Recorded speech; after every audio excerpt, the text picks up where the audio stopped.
বের হয়ে যা এখান দিয়ে। মা আমাকে বের করে দিও না, যা শহরে চলে যা। অবশেষে হাল্ক ঢাকায় আসলো। ঢাকার রাস্তায় বড় বড় গাড়ি দেখে হাল্ক অবাক হয়ে গেল। যে বিশাল বড়! তোমরা আস্তে না দিয়ে জোরে জোরে চালাও, জোরে চালাও বলছি। আল্লাহ গো, ঢাকা এত পৌঁছা আগে জানতাম না। আল্লাহ গো, ঢাকা এত পৌঁছা আগে জানতাম না। আমার ছোট্ট এটিয়া গ্রাম ভালো বলে হাল্ক তার ছোট গ্রামের কথা ভাবতে লাগলো।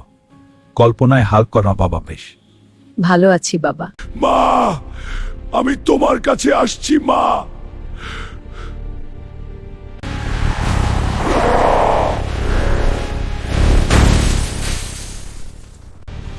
এই হাল্ক, থামো, আমি তোমাকে ধরবো। কখনোই না। ভয় পেয়েছি। এটা কি করছি? আকাশে যাচ্ছি। চলতে থাকো। ওই তো আমার গ্রামের বাড়ি। হ্যাঁ, বাড়ি শেষে।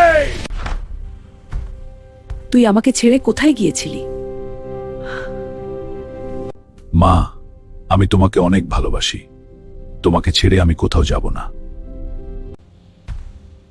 অবশেষে হাল্কের বাড়ি ছাড়ার গল্প শেষ হলো। ধন্যবাদ সবাইকে। সবাই একটা লাইক করে দিন।